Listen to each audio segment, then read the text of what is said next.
করা যে এরকম ফরজ। আল্লাহ বলেন আমার ইবাদত যখন শেষ হয়ে যাবে সাথে সাথে তোমরা তোমার মা বাবার প্রতি ইহসান করবে। ওয়াবিল ওয়ালিদাইনি ইহসানা ইম্মা ইয়াবলুগান্না ইনদাকাল কিবারা আহাদুহুমা আও কিলাহুমা আলা তাকুল লাহুমা ওয়ালা তানহারহুমা ওয়া কুল লাহুমা কাওলান কারীমা। যখন তোমাদের মা বাপ বৃদ্ধ হয়ে যায়, হে দুনিয়ার মানুষে, নামাজ যেরকম ফরজ আমি আল্লাহ তোমাদের প্রত্যেক সন্তানদেরকে তোমাদের মা বাপের খেদমত করা আমি আল্লাহ সকলকে ফরজ করে দিয়েছি। বলেন সুবহানাল্লাহ। আমার ভাইরা, নামাজ যেরকম ফরজ প্রত্যেক সন্তানের তার মা বাপের খেদমত করা সেই রকম ফরজ। আল্লাহ বলেন হে দুনিয়া যুবকেরা জেনে নাও, ওয়ালা তানহারহুমা তোমাদের মা বাপের প্রতি তোমরা কঠোর হও না, ধমক দিয়ে কথা বলো না রে যুবক। ওয়া কুল লাহুমা কাওলান কারীমা তোমরা তোমাদের মা বাপ যখন বৃদ্ধ হয়ে যায়, বুড়া হয়ে যায়, যুবক সেই মা বাপের প্রতি তোমরা সদয় ব্যবহার করো, নম্র ভদ্র ব্যবহার করে সন্তান। ওয়ালা তাকুল লাহুমা কাওলান কারীমা তাদের সাথে সুন্দর এবং নম্র ভদ্র ব্যবহার করো। ওয়াহফিদ লাহুমা জানাহায যুল্লি মিনার রাহমা ওয়া কুর রাব্বিরহামহুমা কামা রাব্বায়ানি সগীরা। আমার সাথে সকলে বলেন রাব্বিরহামহুমা কামা রাব্বায়ানি সগীরা। আল্লাহ বলেন সন্তান তোমাদের জন্য ওয়াহফিজ লাহুমা জানাহা যুল্লি মিনার রাহমা তোমরা তোমাদের মা বাপের প্রতি তোমাদের রহমতের ডানা বিছিয়ে দাও। আল্লাহ এখানে মানুষের তো কোনো ডানা হয় না, মানুষের হয় হাত। আল্লাহ পাখির কাছ থেকে একটা ডানা হাওলাত করে আল্লাহ বলেন হে দুনিয়ার সন্তান রে, যে রকম কোন একটা পাখি তার ডানার নিচে যতক্ষণ তার ছোট ছোট বাচ্চাগুলি থাকে, বাচ্চারা মনে করে দুনিয়ায় যত আপদ বিপদ যতই আসুক না কেন, আমার মা যতক্ষণ পর্যন্ত আমরা সন্তানেরা পাখার নিচে থাকি ততক্ষণ পর্যন্ত আমাদের কোনো ভয় নাই, আমাদের কোনো সমস্যা নাই। আল্লাহ এই জন্য বুঝাতে চেয়েছেন দুনিয়ার মানুষ যখন তোমাদের মা বাপ বুড়া হয়ে যায়, বৃদ্ধ হয়ে যায় রে সন্তান, যেই রকম ভাবে পাখির ডানার মধ্যে সন্তানগুলি যখন আসে তার মধ্যে কোনো অসুবিধা থাকে না, প্রত্যেকটা মা বাপ যেন মনে করতে পারে আমার রহিম, আমার করিম, আমার সন্তান যতদিন দুনিয়ায় বেঁচে থাকবে ততদিন পর্যন্ত আমার কোনো অসুবিধা নাই। কিন্তু আপনারা বলেন এই সমস্যার সমাধান অর্থাৎ এই যখন সন্তানেরা কি জন্য তার মা বাপকে সেই রকম মনে করতে পারে কিনা আজকাল বলেন, এখন যে বর্তমানের মা বাপ বলেন তো এইরকম কি মা বাপ তার সন্তানের প্রতি আশা করতে পারে কিনা বলেন তো? তার মধ্যে এইরকম আশা করতে পারে না। এক নম্বর কারণ হলো তার স্ত্রী। এই স্ত্রীর কারণে হাদিস শরীফে আসছে আল্লাহ নবী বলেন হে আমার মা বোনেরা জেনে রাখুন, দুনিয়াতে আমি পুরুষ যতগুলি পুরুষ বিবাহিত সবগুলি পুরুষ চায় তার মা বাপকে সঙ্গে নিয়ে একসাথে চলাফেরা করার জন্য, একসাথে থাকার জন্য, কিন্তু এখানে অন্তরা হয়ে দাঁড়ায় তার ছেলের বউ। ছেলের বউ তার মা বাপকে যেই রকম চোখে দেখে, সেই রকম যদি তার শ্বশুর শাশুড়িকে সেই চোখে দেখতো, আল্লাহর কসম দুনিয়াটা একটা মিনি জান্নাত হয়ে যেতে। বলেন সুবহানাল্লাহ। হাদিস শরীফে আল্লাহর নবী সাল্লাল্লাহু আলাইহি ওয়াসাল্লাম বলেন, একদিন আল্লাহর নবী মুহাম্মদুর রাসূলুল্লাহ সাল্লাল্লাহু আলাইহি ওয়াসাল্লাম উরওয়া নামক স্থানে বাইতুল মাল বন্টন করিতেছিলেন। হঠাৎ করে একজন বৃদ্ধ মানুষ মুহাম্মদ মুহাম্মদ বলে ডাকে। সাহাবারা মনে মনে বলে, কে এই মহিলা? এত বড় সাহস কার যে আল্লাহ রাব্বুল আলামিন কোনদিন তার হাবিবের নাম ধরে ডাকেন নাই। কুরআনের মধ্যে আল্লাহ কোনদিন ইয়া মুহাম্মদ বলে সম্বোধন করেন নাই।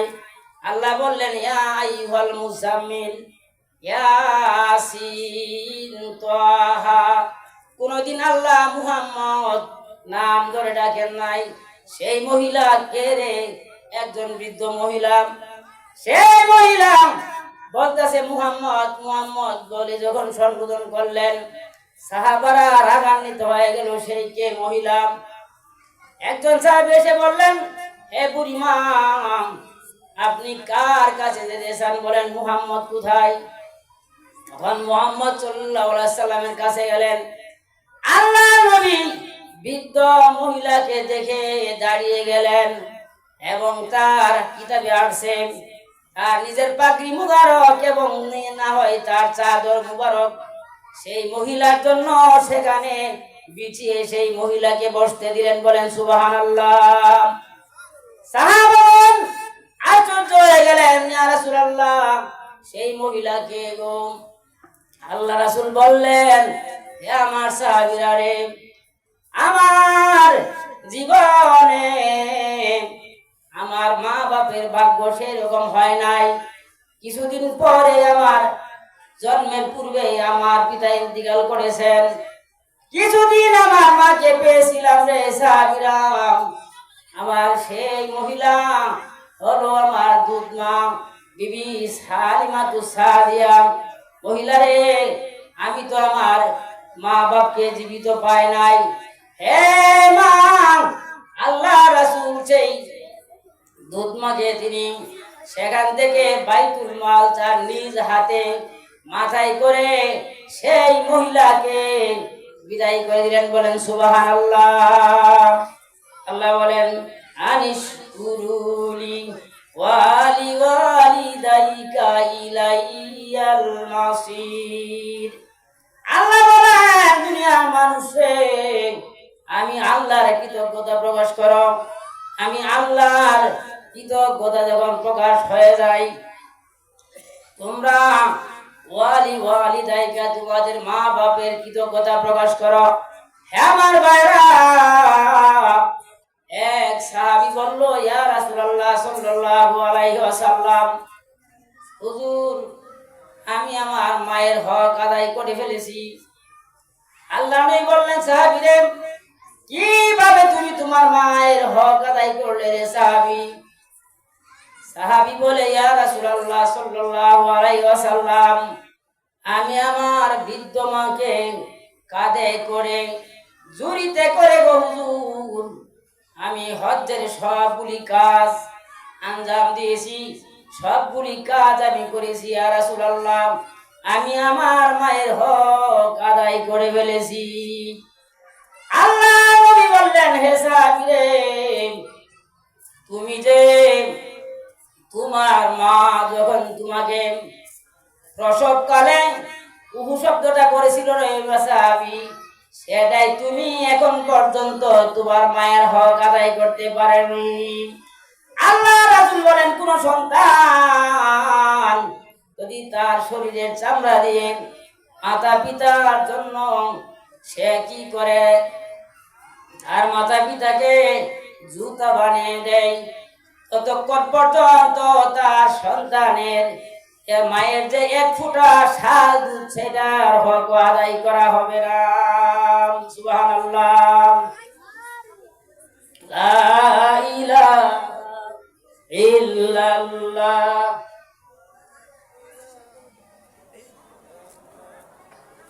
লা ইলাহা ইল্লাল্লাহ। লা ইলাহা ইল্লাল্লাহু মুহাম্মাদুর রাসূলুল্লাহ। সকলে বলেন সাল্লাল্লাহু আলাইহি সাল্লাম। ছোট্ট একটি সন্তান, সে বলে, মা গো, আমি তোমাকে একটা বাউচার দিছি গো মা। বাউচার হলো তুমি যে আমাকে বাজার করতে পাঠাও। মা গো, বাজার করতে পাঠাও গো মা, আমার কষ্ট হয়। বাজার করার জন্য যাতে আমাকে পাঠাও, এই জন্য প্রতিদিন আমাকে 20টি করে টাকা দিতে হবে। দ্বিতীয় বললেন, বাবা আর তোমার কিসের বাউচার? বললেন, মা দ্বিতীয় বাউচার হলো আমি তোমাকে প্রতিদিন রাত্রিবেলা যখন ঘুমাও, এই ঘুমের সময় তোমার মশারিটা আমি টানিয়ে দেই, এই জন্য আমাকে আরো 20 টাকা দিতে হবে। তৃতীয় নম্বর বাউচার হলো, গো মা তোমার একটা ছোট্ট সন্তান, সেই সন্তানটাকে আমি কুলে রাখি, এই জন্য গো মা প্রতিদিন অর্থাৎ আমাকে 50 টাকা করে মা আমাকে দিতে হবে। মা সন্তানের বাউচারটা হাতে করে নিয়ে বলে, বাবা রে, তুমি তো বাউচারটা তোমার নিজের হাতে তৈরি করেছো রে বাবা। আমার আল্লাহ আমার একটা বাউচার তৈরি করে দিয়েছে, সেই বাউচারটা হলো, রে বাবা, আমি তোমাকে যখন গর্ভে রেখেছি রে বাবা, আমি 10 মাস 10 দিন তোমাকে গর্ভে রাখার কারণে আমি সঠিকভাবে ঘুমাতে পারি নাই, খেতে পারি নাই, হাঁটতে পারি নাই রে বাবা। ও বাপ, কে আমার এই বাউচারের টাকা দিবে রে বাবা? দ্বিতীয় বাউচার হলো তোমাকে দুনিয়াতে আনার জন্য প্রচুর পড়ার কারণে রে বাবা 1 বালতি পরিমাণ রক্ত আমার শরীর থেকে প্রবাহিত হয়েছে। বাবা রে, সেই কে আমার, সেই বাউচারটা তুমি আমার নাও। তৃতীয় বাউচার হলো, বাবা তোমাকে আমি 2 থেকে 2.5 বছর আমি তোমাকে প্রায় 36 মণ দুধ পান করাইছি রে বাবা। বাবা রে, দয়া করে তুমি আমার এই বাউচারটা পরিশোধ করো। সুবহানাল্লাহ।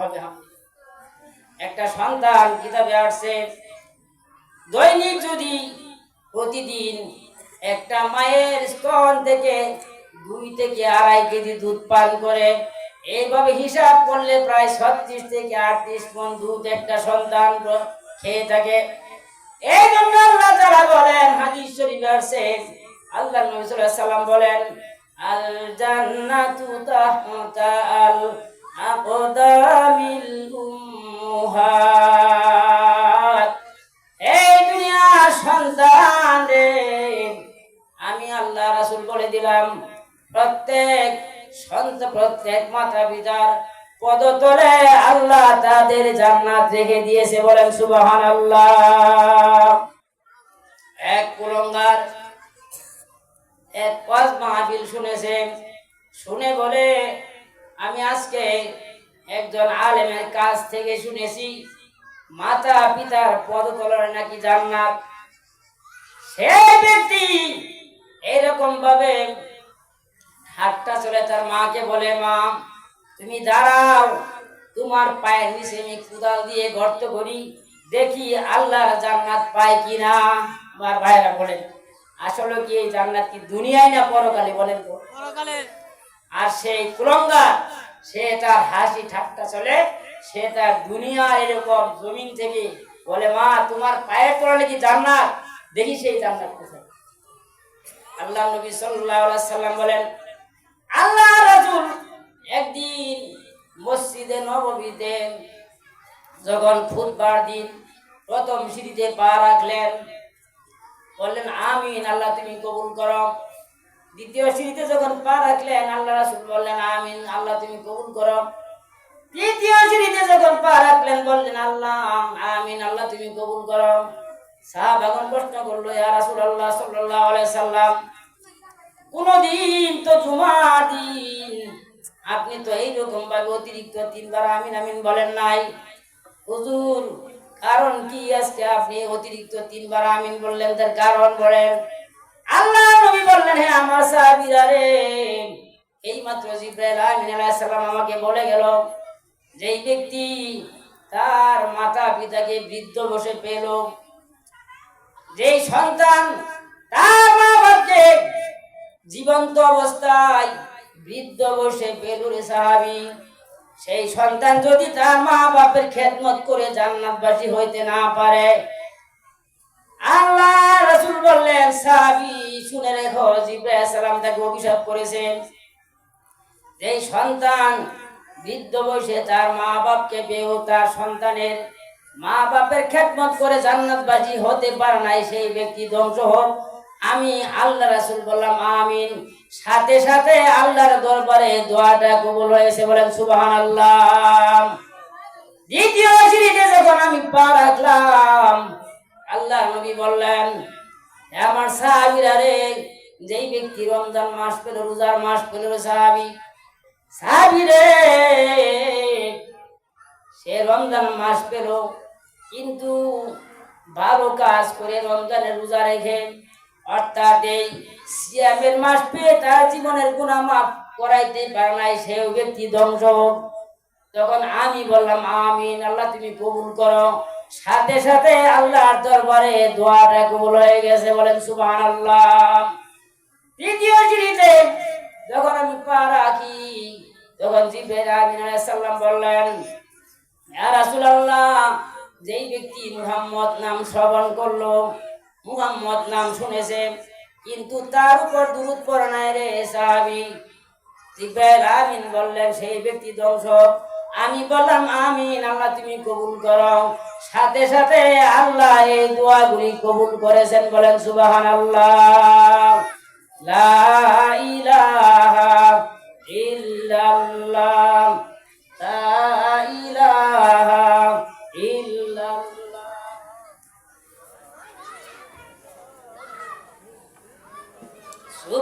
সুবহানাল্লাহ ওয়ালহামদুলিল্লাহ, লা ইলাহা ইল্লাল্লাহ, লা ইলাহা ইল্লাল্লাহ, মুহাম্মাদুর রাসূলুল্লাহ।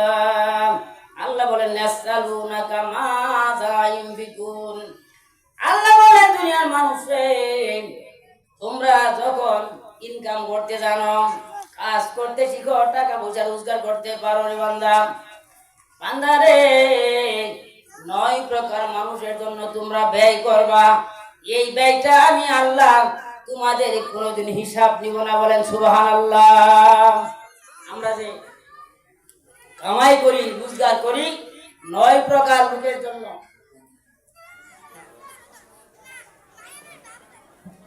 আল্লাহ তাআলা বলেন ইয়াসআলুনাকা মাযা ইউনফিকুন, হে দুনিয়ার মানুষ রে, তোমরা যদি সব সময় ভালো কাজে তোমাদের টাকা পয়সা খরচ করবে, সেই ভালো কাজটি আল্লাহ বলেন, কোন সন্তান যদি তার মা বাপকে কাপড় কিনে দেয়, জামা কিনে দেয়, এক জোড়া স্যান্ডেলও কিনে দেয়, আল্লাহর কসম আল্লাহ বলেন এইটা আমি আল্লাহকে দান করার সব আল্লাহ সাথে তাদের দিয়ে দেন, বলেন সুবহানাল্লাহ। হাদিস শরীফে আছে আল্লাহ নবী সাল্লাল্লাহু আলাইহি ওয়াসাল্লাম বলেন, এক প্রফেসর, একটা কলেজের সে প্রফেসর ছিল, তার 2টা সন্তান, বৃদ্ধ মা, সে বলল তার স্বামীকে, হে আমার স্বামী, হয় আমি থাকবো বাড়িতে, না হয় তোমার মাই থাকবে। তার শাশুড়িকে সে কোনোভাবেই সহ্য করতে পারে নাই, সে কলেজের প্রফেসর তার মাকে ইনি কষ্ট করে হয় না 2টা সন্তানের দিকে তাকিয়ে বলে, যদি আমার স্ত্রী চলে যায়, সন্তান 2টা আমার কি অবস্থা হবে, এই দিকে তাকে মাকে বৃদ্ধাশ্রমে দিয়ে আসলেন। 2 মাস যখন চলে যায় সেই কর্মচারী ফোন দেয়, স্যার আপনার মার অবস্থা বেশি ভালো না, যদি আপনি দেখতে চান দেখে আসেন। সেই বৃদ্ধাশ্রমে যখন কলেজের প্রফেসর গেল, যাওয়ার পর বললেন, আর মা বললেন, বাবারে এই গরমের দিন আমার উপরে যে ফ্যানটা ছিল কর্মচারীকে বলি কোনোদিন আমার এই ফ্যানটা ঠিক করে দেয় নাই বাবা, আমি হয়তো দুনিয়া ছেড়ে চলে যাবো রে বাবা, আর আমি বাঁচবো না। কিন্তু আমি একটা আগাম সংবাদ দিয়ে যাই রে বাবা, আমি যখন মারা যাব যে আমার শরীরের উপরে আমার মাথার উপরে যে ফ্যানটা, এই ফ্যানটা তুমি ভালো করে নিও। সন্তান বলে, মা তুমি তো মারাই যাবে, এই ফ্যানটা কি হবে, পাখাটা কি হবে? বললে, বাবা রে যখন তুমি ছোট ছিলে রে বাবা, কোনদিন তোমাকে বাতাস ছাড়া আমি ঘুম পাড়াতে পারি না রে বাবা। আমার মনে হয় আমি যখন মারা যাব কিছুদিন পর তোমারও এই বৃদ্ধাশ্রমে তোমার সন্তান রেখে যাবে। আমি মা হয়ে বললাম, রে বাবা অগ্রিম তুমি এই ফ্যানটা ঠিক করে নাও যাতে তোমার কষ্ট না হয়, তাহলে মা আমি শান্তি পাবো। বলেন সুবহানাল্লাহ। আমার ভাইরা, এইরকম কুলাঙ্গার সন্তান আজকে এই সারা পৃথিবী একমাত্র এইগুলো কিছু অমানুষ যারা পুত্রবধূ আছে, এদের কারণে আজকে দুনিয়াটা জাহান্নাম। আল্লাহ নবী বলেন, কোন নারী যদি 5 ওয়াক্ত নামাজ পড়ে, যদি সে রমজানের রোজা রাখে, কালো বুরকাও পড়ে, আল্লাহর কসম তার স্বামী যে জিনিসটা যদি হালাল হয়, বৈধ থাকে, সেটা পছন্দ না করে, আল্লাহর কসম সেই মহিলার জন্য আল্লাহ জান্নাত হারাম করে দিয়েছেন। বলেন নাউজুবিল্লাহ। আমি আমার সময় শেষ। আরেকটা দেখেন, মা বাপের দোয়া কি জিনিস। হযরত আলকামা রাদিয়াল্লাহু তাআলা আনহু প্রখ্যাত সাহাবী, একদিন সে মুমূর্ষু অবস্থায় আল্লাহ রাসূলের কাছে খবর গেল, ইয়া রাসূলুল্লাহ সাল্লাল্লাহু আলাইহি সাল্লাম, আপনার সাহাবী আলকামা মুমূর্ষু অবস্থায়, তার মুখে কালিমা আসে নাই। আল্লাহ নবী 2 জন সাহাবীকে পাঠালেন, বললেন, সাহাবীরা রে দেখো আলকামার মা বাপ জীবিত আছে কিনা। আর 2 জন সাহাবী তার মা দেখেন একজন বৃদ্ধ মানুষ। বললেন, আল্লাহ নবী আপনাকে সালাম জানিয়েছে। আল্লাহ নবী যখন সালাম জানিয়েছে, তখন বললেন, হে মা আপনার সন্তান আমার সাহাবী আপনার সাথে কি রূপ ব্যবহার করেন? হযরত আলকামা রাদিয়াল্লাহু তাআলা আনহু বলেন, হে রাসূলুল্লাহ, আমার সন্তান 5 ওয়াক্ত নামাজ আদায় করে, রমজানের রোজা রাখে, হজ করে, এমন কোন ভালো কাজ নাই আমার সন্তান করে নাই। কিন্তু হুজুর আমার সাথে যে ব্যবহার করে, এই ব্যবহারে আমি মা তার প্রতি সন্তুষ্ট না। আল্লাহ রাসূল বললেন, হে আমার সাহাবীরা রে, এখানে একটা গর্ত করো, কতগুলি কাঠ সংগ্রহ করো, এখানে আমার সামনে এই আমার সাহাবীকে দুনিয়ার আগুন দিয়ে পুড়িয়ে দাও। কারণ হলো হাদিস শরীফে আছে, এই দুনিয়ার চাইতে জাহান্নামের আগুন আরো 70 গুণ তার উত্তাপ বেশি।